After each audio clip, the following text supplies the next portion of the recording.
Okay, thank you. Hello, everyone, and welcome to VWEC's Expert Series. My name is Breda Genevieve, and I'll be your host for today's presentation.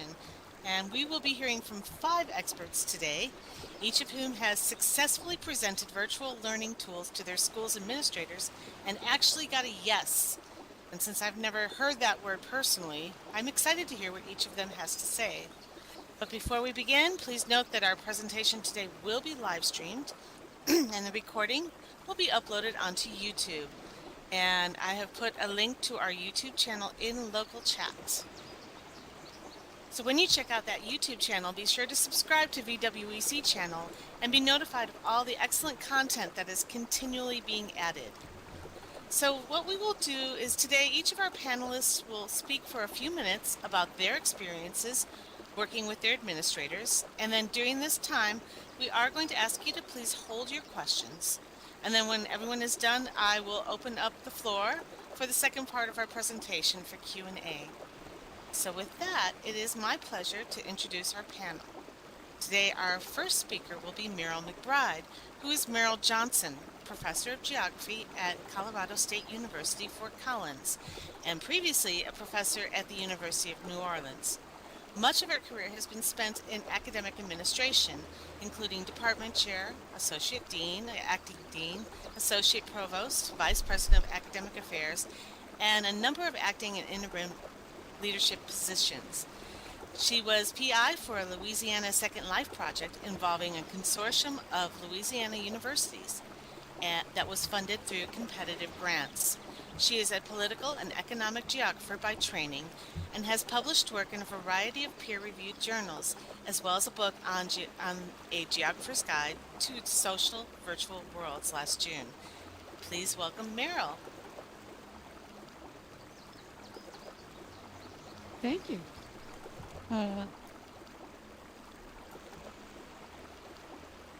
Thank you for that introduction, Brenda. I want to begin by saying that the bug bit in late 2006.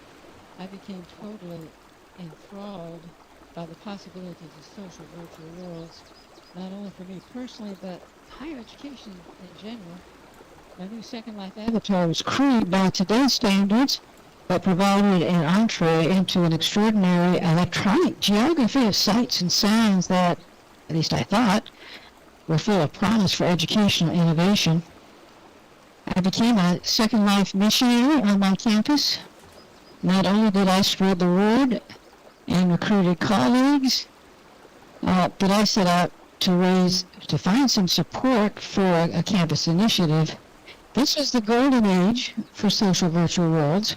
Everybody seemed curious about 3D web technology, the so-called Metaverse 1.0, as far as I'm concerned, and wanted at least to try an avatar. I worked with the Louisiana Board of Regents in 2008-9 to secure 2 grants, totaling $242,000, to put together a Louisiana SL consortium. Participants included UNO, Tulane, Loyola, and several other universities in Louisiana. Built and courses were taught by however, it was all mountain excitement. But virtual worlds had become a valley of skepticism. The of the various universities to pay out of general budgets were ignored. Students were more in gaming than in social virtual worlds. The consortium became sort of a virtual ghost town. Leading such a project seemed almost like multiple virtual worlds. In my experience, suspicion that avatars were silly from the get-go. For example, the university president once chided me about how my doing value proposition that administrators seem always to be looking for, especially technologies that were out there. Zuckerberg and others, we may have a second chance in possible ways of overcoming future administrative obstacles may include, first, find a champion who can odds of education in social virtual worlds. Second, it's helpful if the champion already occupies an administrative position, preferably a administrative position, and persuasive with administrative peers and faculty. It was so that at UNO, University of New Orleans, I was either in the college dean's office or in academic affairs. Faculty, and then promoting compliance by, for example, in accounts payable, instructional technology, and so forth. The champion to show the advantages of virtual worlds, from building to the types of presence and social interaction possible, opportunities for collaboration. Yes, the champion needs to be a visionary. White knights early on when promoting, quote, cartoons on computer screens. It isn't that many administrations will not buy an initiative until it shows a profit. In other words, can be difficult to secure. Administrators prefer this capital come from somewhere else, like the Louisiana Board of Regents in my case. And proposition is the UNO have had buildings in Second Life, social 800 faculty members and students in a larger group, but failed to develop programs that were of the potential of virtual worlds and of greatest importance. Say, would generate tuition money and research funding that would support virtual world operations and provide value added to the university. This was something that, in hindsight, we've done a much, much better job at achieving. But I promised to talk 5 minutes. My time is up. Having said these things, I truly believe that we will experience an avatar future at some level, more broadly in society and specifically in education. And oh yes, the avatars will have legs. Ooh.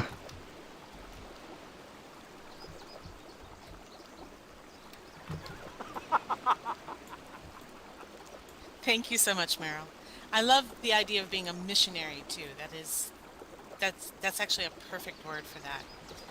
Thank you so much. And yes, we all need legs. I totally agree with that. So our next speaker today, I'd like to introduce Acuppa, who is John O'Connor. In 2009, Professor O'Connor began teaching an award-winning higher education class in Second Life, and he has taught the module most semesters since then.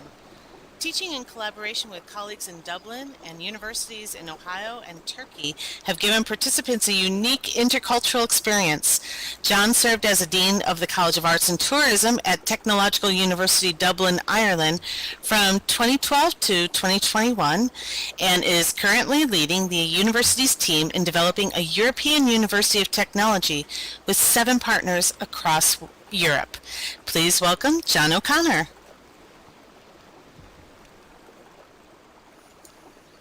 Thank you, Brayla.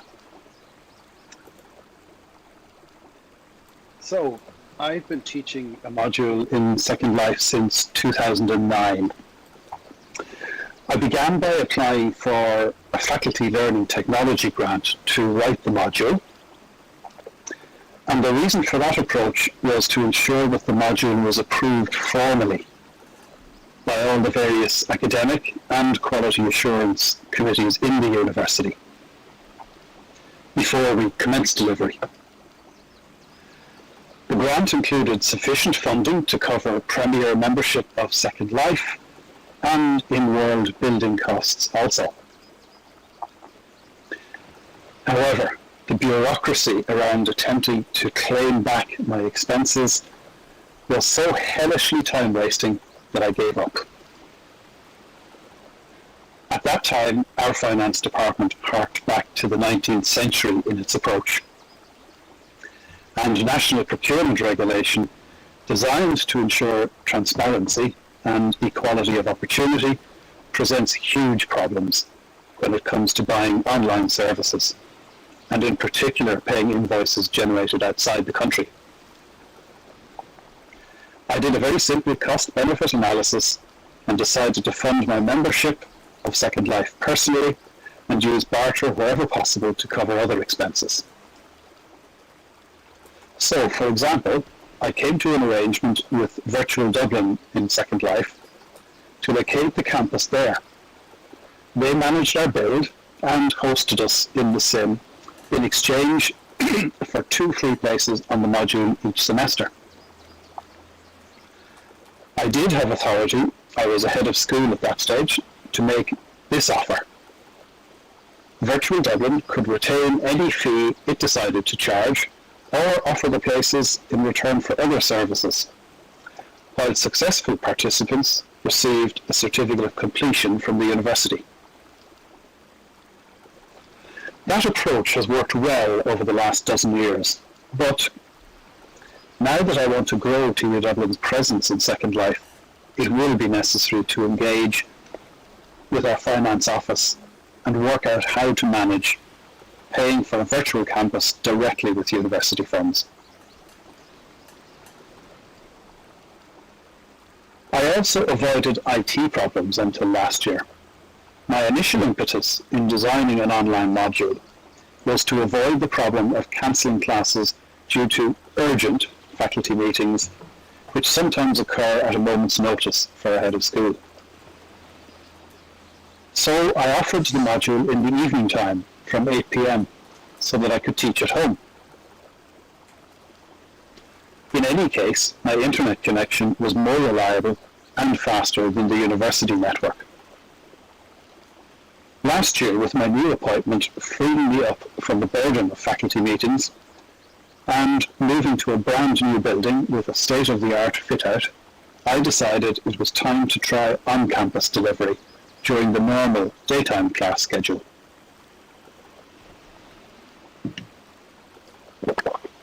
My intention was to resolve any IT issues before encouraging colleagues to consider teaching in Second Life.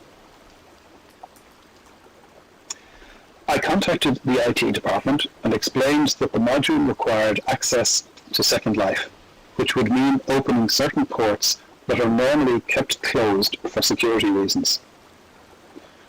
I'm certainly not a technician, and I have absolutely no desire to understand how Second Life might be facilitated. So I searched for FAQs about connecting to Second Life and sent them to my IT contact to work through. The solution he proposed was to open the ports 30 minutes before class started and for 30 minutes after it finished. Fortunately, I started this conversation some weeks in advance of the semester commencement date because it took quite a bit of testing to ensure everything worked. For instance, when I was finally able to access Second Life for the first time on campus, I couldn't get voice working, and it took much toing and froing with the technician before he realized voice was carried on a separate port that also needed to be open.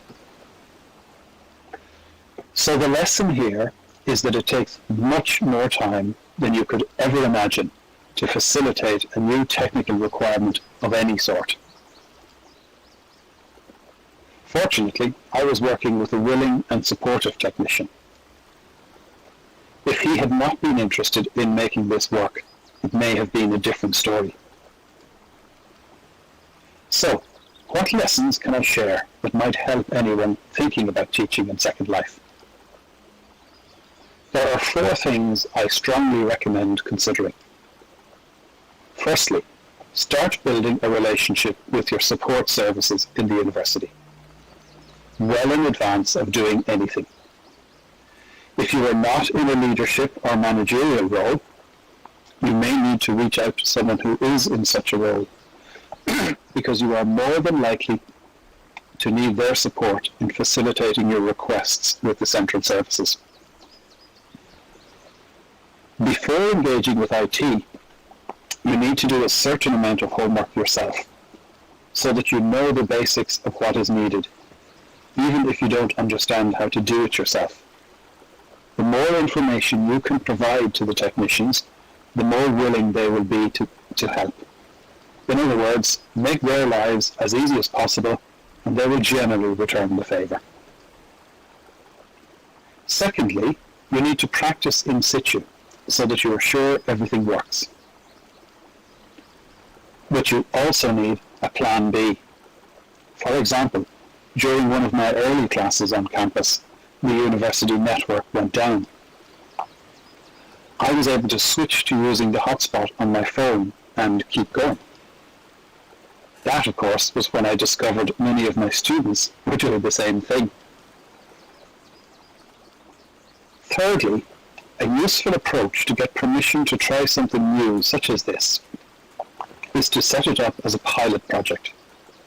The temporary nature of pilot can be reassuring for administrators who are usually reticent about the unknown and reluctant to allow a precedent that may be problematic later on. Use whatever mechanisms and opportunities that are available to you. Fourthly, the faculty grant I received was really about shifting the idea from merely being an interest of mine to becoming a recognised, funded university project. Additionally, having support from the Learning Technology Unit, which was seen as a leader of change, gave greater credibility to the project among the administrative side of the university. If you can link your Second Life project to your university strategy, you are more likely to receive support. I'm happy to expand on any of this during the Q&A session later on. Thank you. Thank you very much, John. And when you talk about technology, that is a huge issue that I don't think we consider quite enough. But even looking at our situation today, where we're having problems with speakers and problems with one of our speakers today has lost power, so you always have to have that plan B. Thank you very much for speaking to us. Our next speaker today is Magua Theriac, who is Murat Gulmez, Associate Professor of Marketing at Çağ University in Turkey. He has been in Second Life since 2006 and began adapting SL to his teaching activities since 2009. He created the virtual campus built for Çağ University in 2019. Since then, he has been cooperating with other international faculty and staff to teach in virtual worlds. They have delivered various courses for Çağ students and in collaboration with other European universities. Thanks to his efforts, hundreds of university students have received credit for their hard work in Second Life. Welcome, Magua, to our panel today.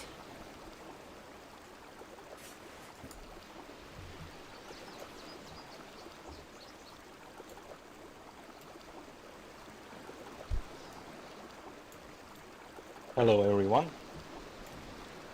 Can you all hear me?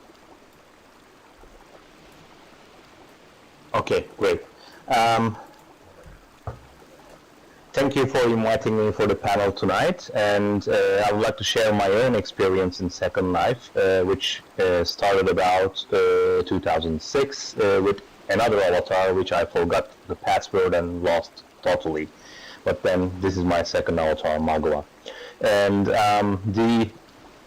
my adventure started with an article that I read on a newspaper because it was about about a business newspaper section, and they were telling about the companies are starting to take places in virtual worlds. So I said, what is this virtual world, and what are those companies doing there? So I was kind of curious and logged in to Second Life from my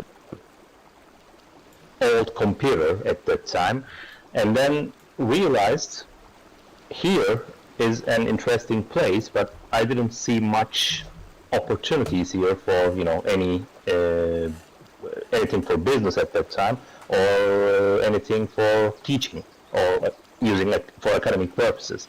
Then what I did was I just saw one avatar one day that she was in her profile. It was written like this: I was doing my PhD thesis here, so please do not disturb me other than talking about my thesis.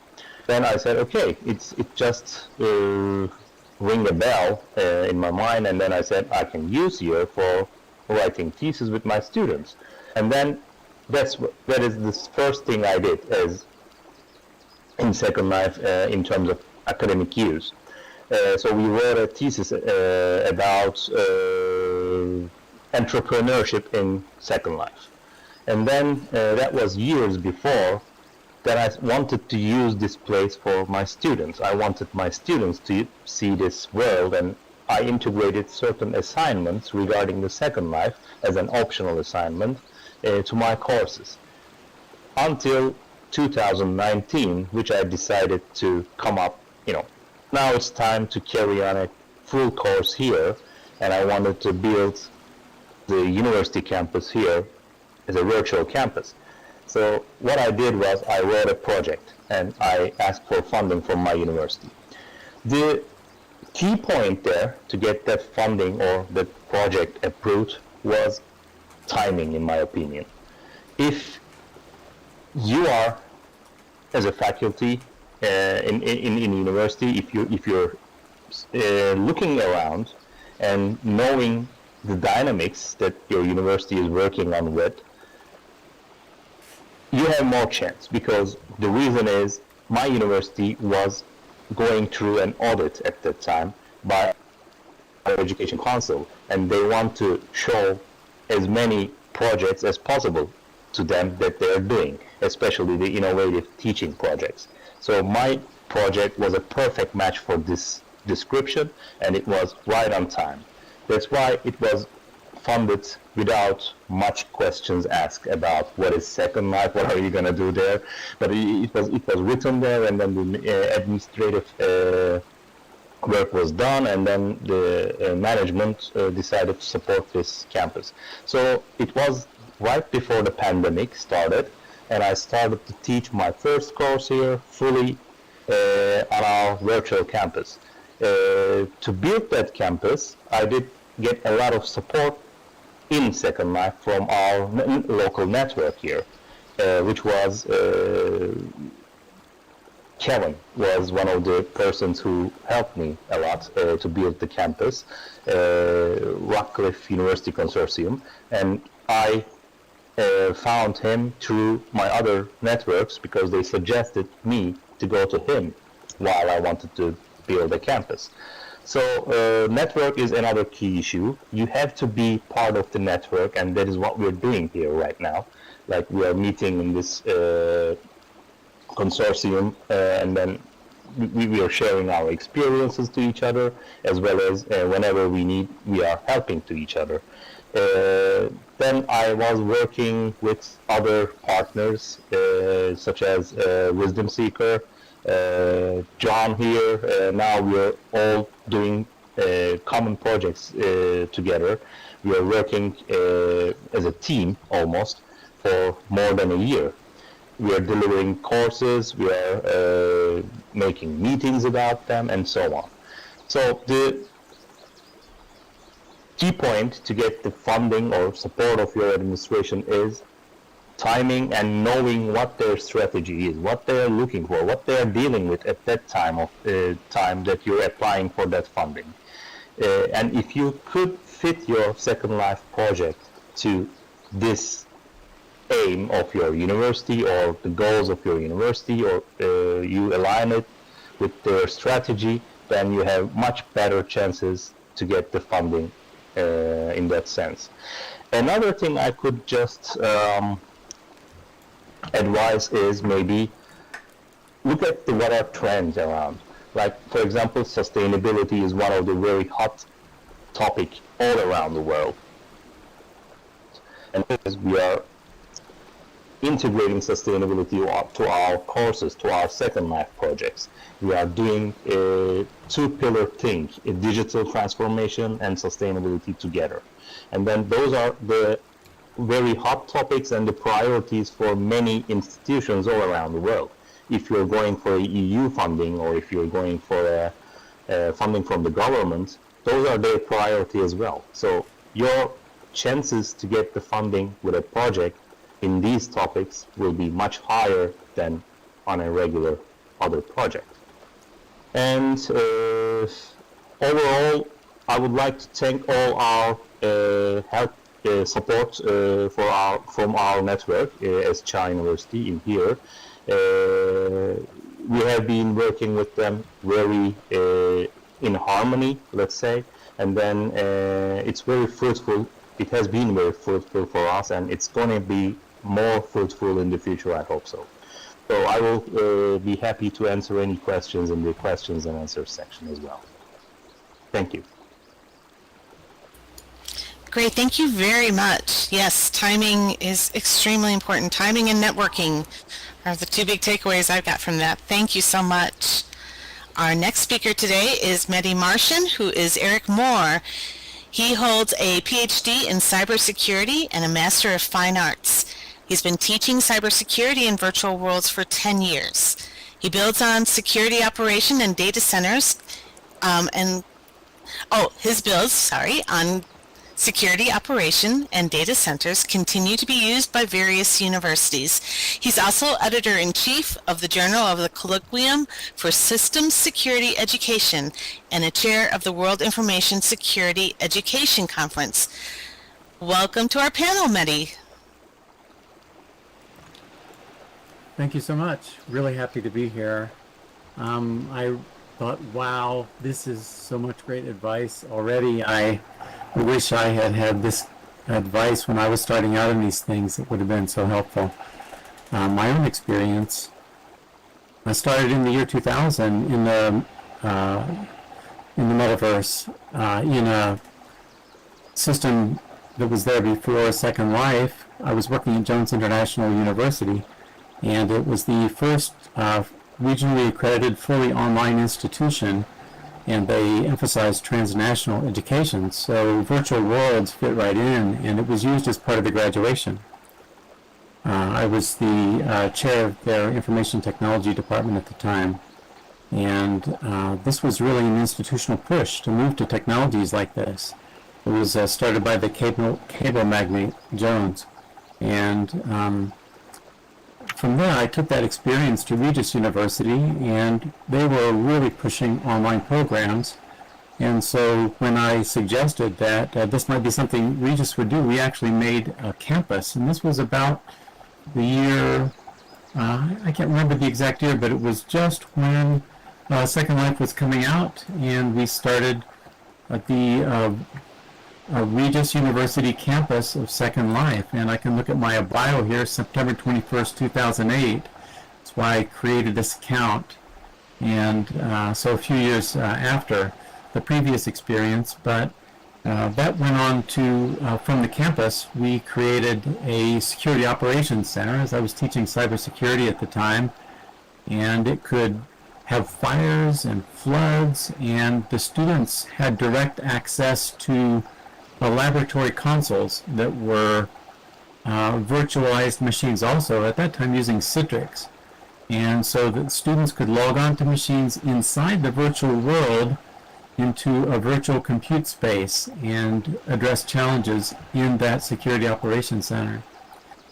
At Regis, we also used this for designing real-world facilities. The Denver Tech Center of the Regis campus was actually designed in Second Life first as the model that we gave to the architects for reviewing how we want the facility put together. So I think virtual worlds can do a lot of different things. While all that was running, I also worked with Vincent Nestler to develop a data center to teach physical security. And these builds still exist, and I'll describe that in a bit. But I think it was really the tie-in both at Jones and Regis to their online missions that really made it a viable and easy thing for them to support, not really through grants or external funding, but really through the operations dollars. They said, yes, this is in the same way that they would pay for web services, they wanted to pay for this. So I felt really privileged to be part of those types of organizations, because I know how hard it is really to seek these different types of funding when it's not built into the mission or understood to be a serious component of the academic program, which I also see is often the case. While I was there, I created a lot of collaborations with different organizations, and San Bernardino was one of them, and Idaho State was another, where we put students through exercises, and you can read the research, which is published if you go to my Google Scholar or ResearchGate. You can get that paper on the use of Second Life for teaching physical security. From Regis, I've moved over to Adams 12 5-star schools, and while we don't let students under 18 in Second Life, we do use it with the staff in order to design classrooms of the future.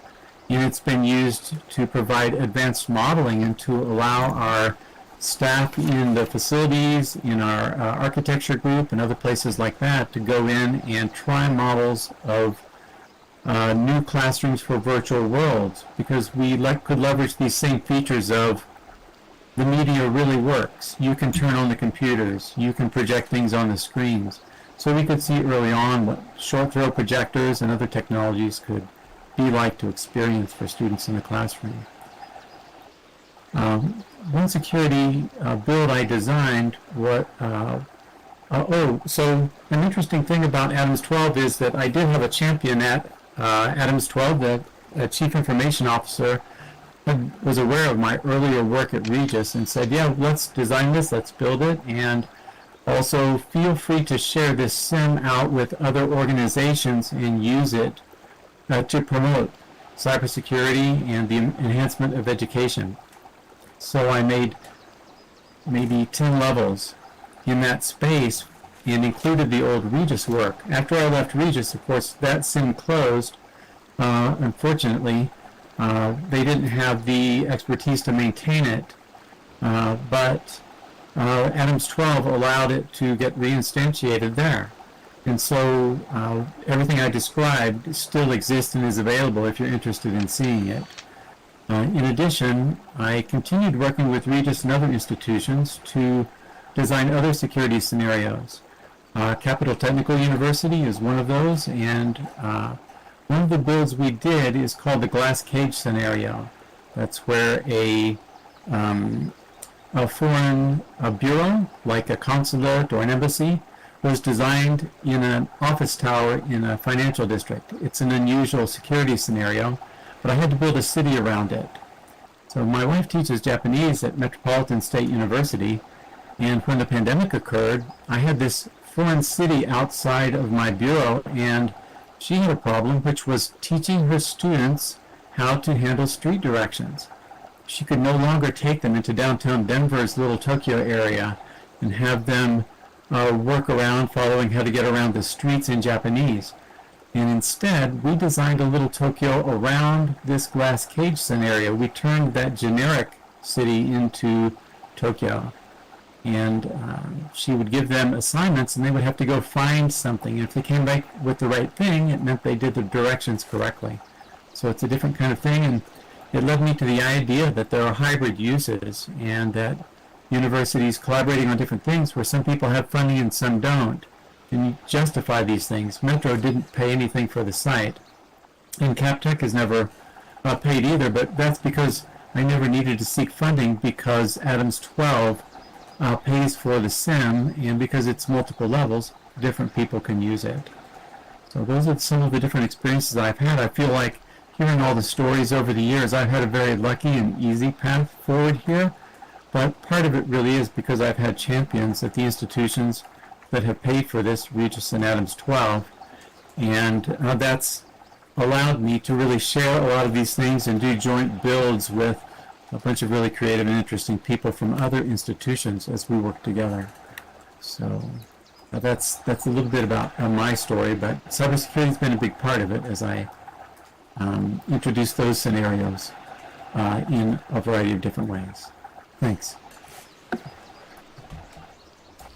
Thank you so much, Medi. I love how you guys set up that Tokyo simulation. It's amazing all the different things that we can do in virtual worlds if you know, we set our minds to it that are pretty much impossible in other circumstances.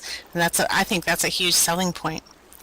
So today we actually do have one more speaker, and unfortunately she is in Puerto Rico and she is having repeated power outages, and it has happened again today.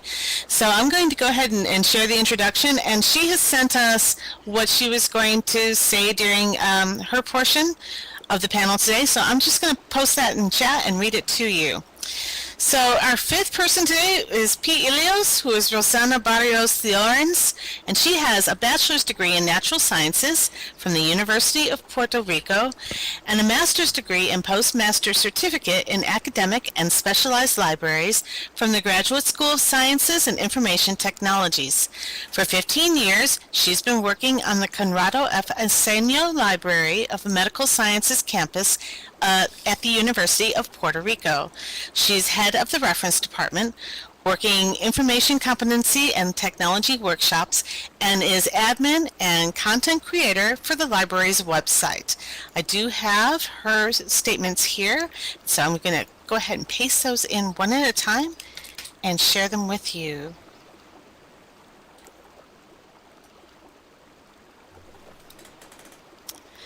So P started her presentation by saying, in my case, I'm still in diapers.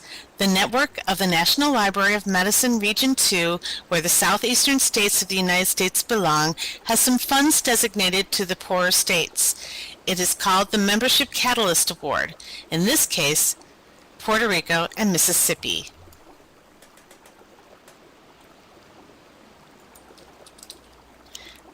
Just to clarify to those who do not know about Puerto Rico, we are a territory of the United States and American citizens. In that sense, among others, we serve in the United States military divisions and can apply to federal awards and grants. As soon as I learned about the funds, I spoke with the director of my library about a consumer health information project, and he gave me the go-ahead.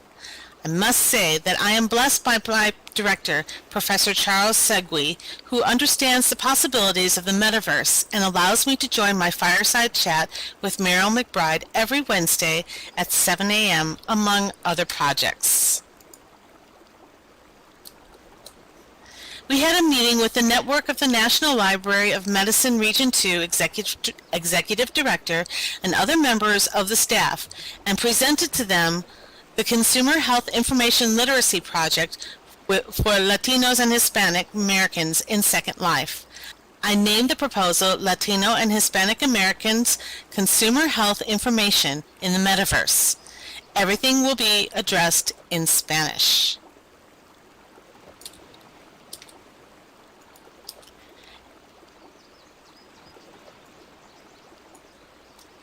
Guess what? They love it.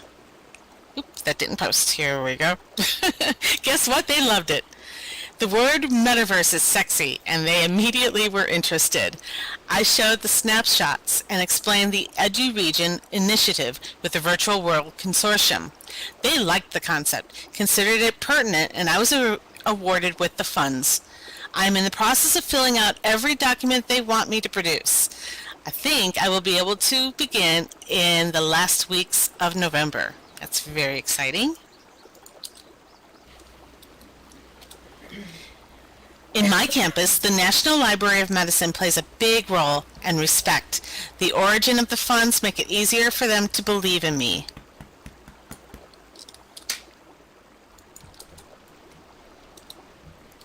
The project aligns and will support the mission of NNLM because it engages traditionally underrepresented populations and/or involves medically underserved areas. These are topics that everyone who knows me understands. They are areas close to my heart. I think that meeting the objective and the purpose of the organization we are looking for funds to is the key to presenting the idea. And that's a point that our other panelists have made as well. So thank you to P. I'm so sorry she couldn't be here, but these are really good comments. Okay, so that is all of our panelists. First of all, thank you so much for your presentations.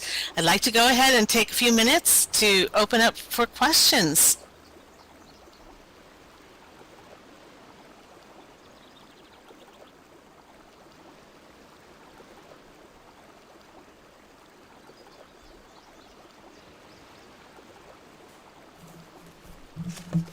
And you can feel free to put those in chat, or you can speak them in voice if you'd like to.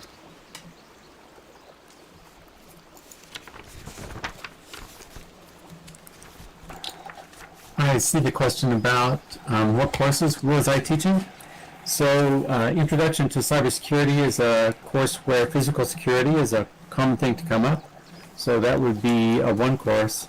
One other course I didn't mention is I taught a course for Taylor Heights University that was I designed called Digital Media Revolution. And that included a lot of different kinds of social media courses, but the students had to go in, and in that course I didn't use any particular sim, but I designed a series of tours through Second Life itself where students had to address social issues and technology and kind of art discoveries inside Second Life. So a very different kind of course there. The one at Capital Technical University is a cybersecurity course also, and that one deals directly with becoming a physical security auditor and how do you secure facilities. It's easy to talk about. One of the specialized things about that course is that teaching physical security auditing is a spatial recognition thing. You can't show videos because your camera is pointing at the problem. You can't have a written scenario because you're literally describing the problem. Students need to pick out spatially that a sprinkler should not be over a server, that a payphone should not be next to a high security entry door, things like that.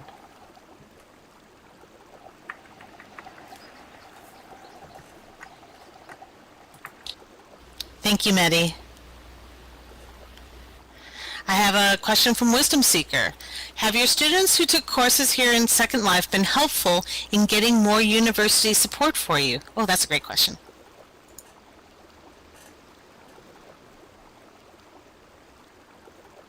And I'll just open it up to any of you.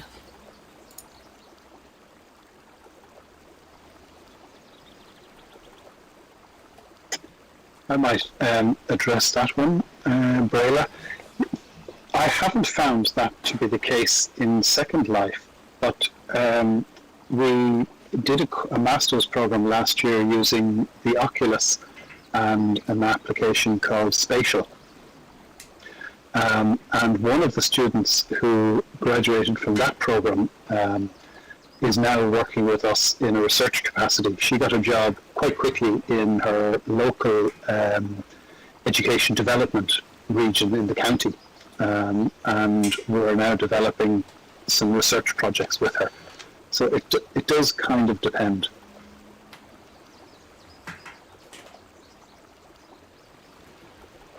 Can you hear me?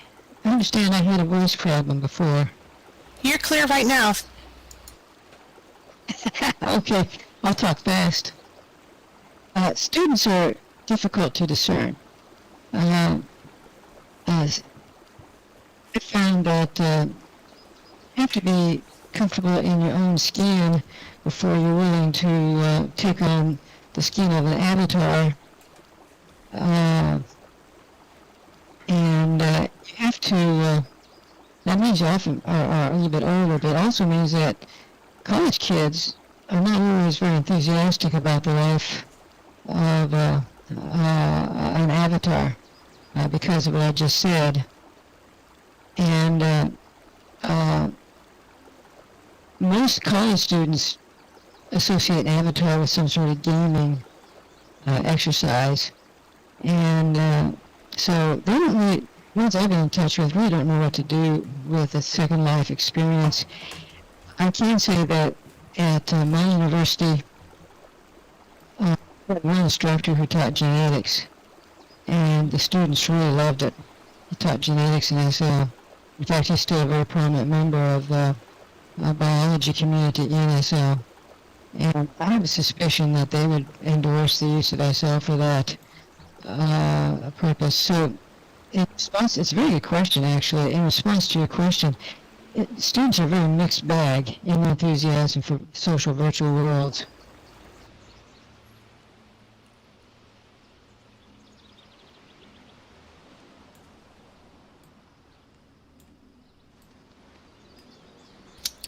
And Magua, what business courses were you teaching on Second Life? The first course that I taught was not only about business, but it's more like to show the virtual world. So it was, the name of the course was the virtual worlds at all, and then it was about virtual worlds, to showing them that these worlds exist, and the students were just were very new here and were exploring here with us. We were visiting some non-profit organizations, how they do things here, how what they are doing here, and how they're operating here. And also we were having some guests. For example, we had one guy, a Turkish guy actually. He's building boats here, and he was an engineer, and he quit his job, and he's just building boats and selling boats here in Second Life.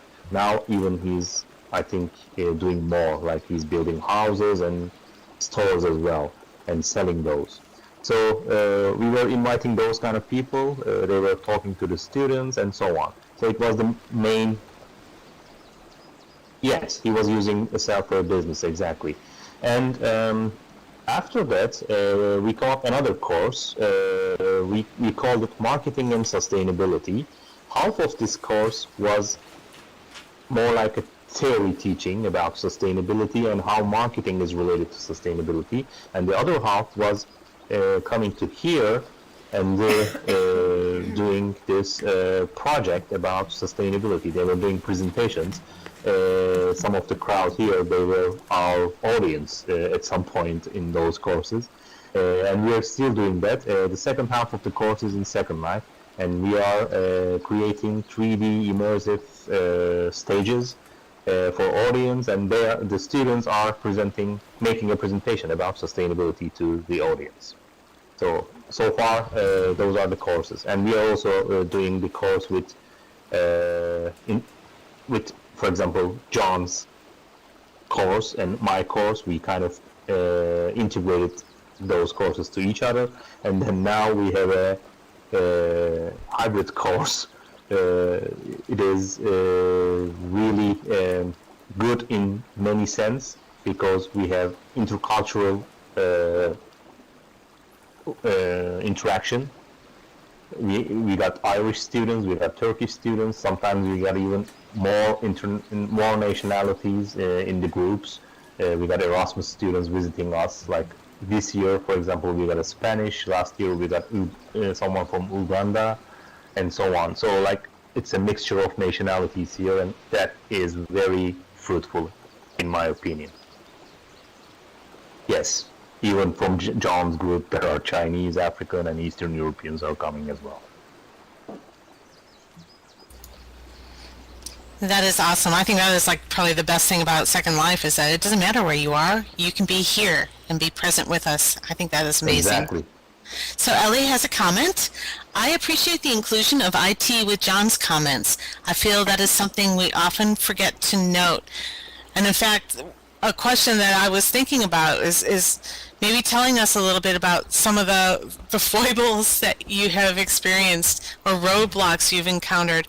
For me as a high school teacher, we just never had the technology available to bring in, I had 120 students in my class, and there's no way that we could have that kind of technology to support Second Life for us. So what kind of things did you run into?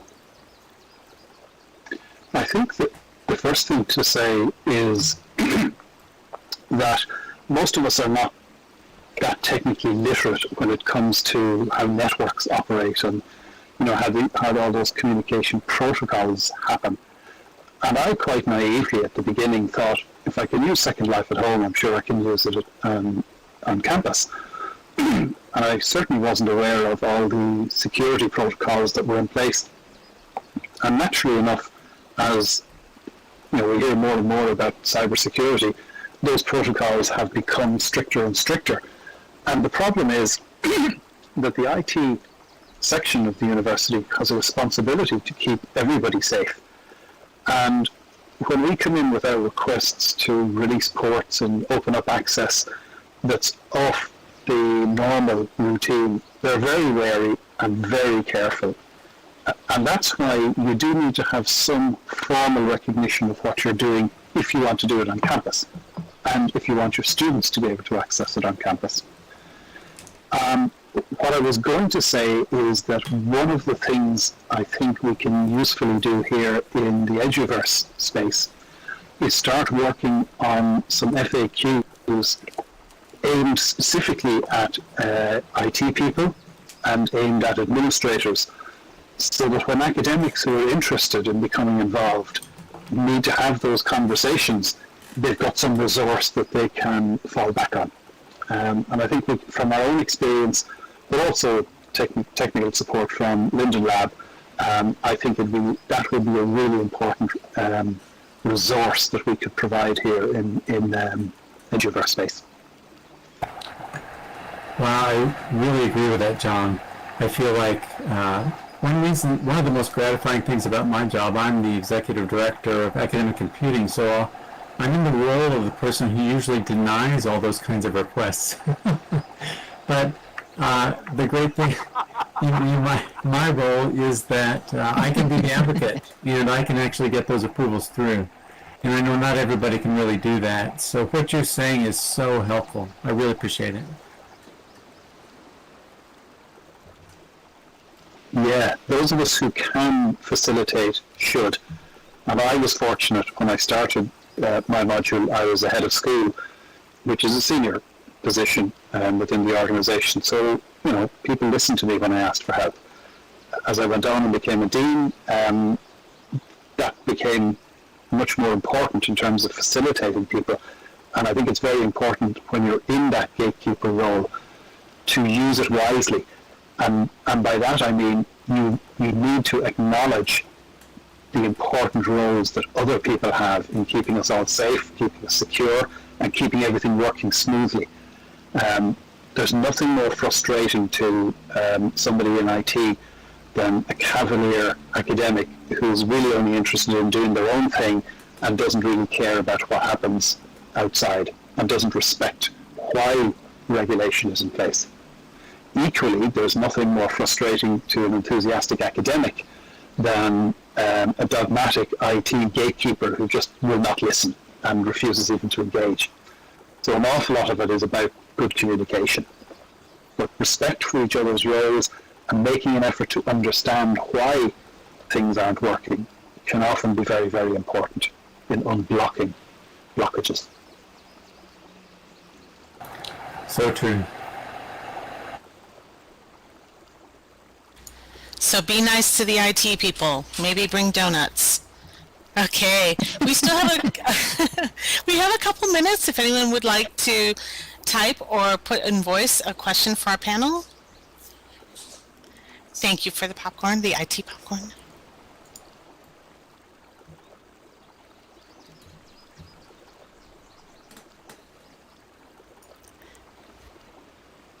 So Ellie has a question. Many of you are upper administration. Who do you suggest that new instructors trying to teach in virtual worlds talk to? Talk to We the... need to talk. Yeah, Go ahead, Magua. Go ahead. No, you go first. Okay, talk to one of the upper administration. I mean, you need to have a support from one person. Like, for example, I'm the deputy dean at the faculty, and I'm working with my dean very closely for years, and he is supporting this digital transformation. Even his age is not very young at the moment, but then he really supports this, and then he wants us to integrate all those digital tools to our education at the faculty. So you need someone like him, project probably, and try to get someone on your back from the upper administration, I would suggest. Yeah, I was going to say the first person that you need to have a conversation with and get support from is whoever you report into in terms of your academic role. So, if it's a subject matter expert, subject matter leader, or a head of department, head of school, or whoever, makes the academic decisions, because their approval is eventually going to be needed. The IT people and the admin people are going to come back to the local manager or academic leader and ensure that everything is okay. The second the second group of people you need to talk to are your IT technician, your local IT technician on the ground. And if you can get support from that person, then that can be very helpful going up the line when the question comes up in the IT section and you're not there to speak for yourself. Because then your IT friend can actually at a meeting say, oh yeah, I know, John is doing that module, he was talking to me about it, it sounds really interesting, we should really help that and support it.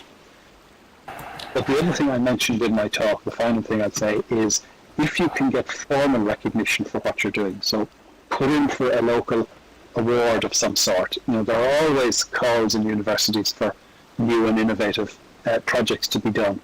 If you can get that kind of support, then that opens a lot of doors because now you've got recognition at a university level that what you're doing is a legitimate project, it's a pilot or whatever, and that should be supported. I think those are both great advice. And, also, I'd say tapping into this team right here and being able to use this team to portray, to take people on a tour, to demonstrate education value. There's a lot of talent and expertise in this room right here.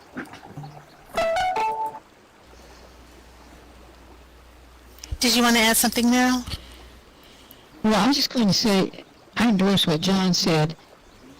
I'm an administrative position at Colorado State, and it's hard to get anything related to SL accomplished. And so I sort of made friends with the college technical chief, and we talked about a variety of avatar-driven activities on the computer. And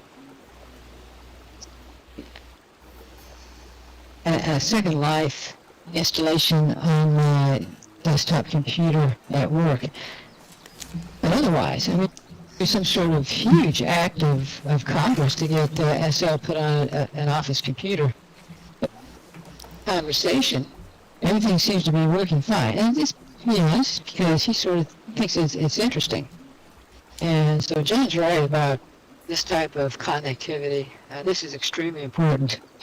At New Orleans, same type of conversations with not only the technical people from the university, but the computer science department, and they were very supportive. Thank you. I'll add Dex's comment, and then we're going to go ahead and close this out since it is the top of the hour. Dex states, just a comment to the IT issues. Accessing SL on various conferences where we can't rely on university internet connection due to mentioned blockages, you can actually go with a mobile modem connection if this is necessary.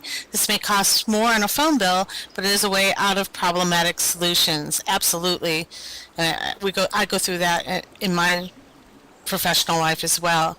So it is the top of the hour, and so on behalf of VWEC and our expert panel, I'd like to thank everyone for attending and for all your insights today. I want to give you a couple quick announcements. If you look behind me, there is a sign for the Fireside Chat coming up on November 2nd. And that is Wednesday at 9 a.m.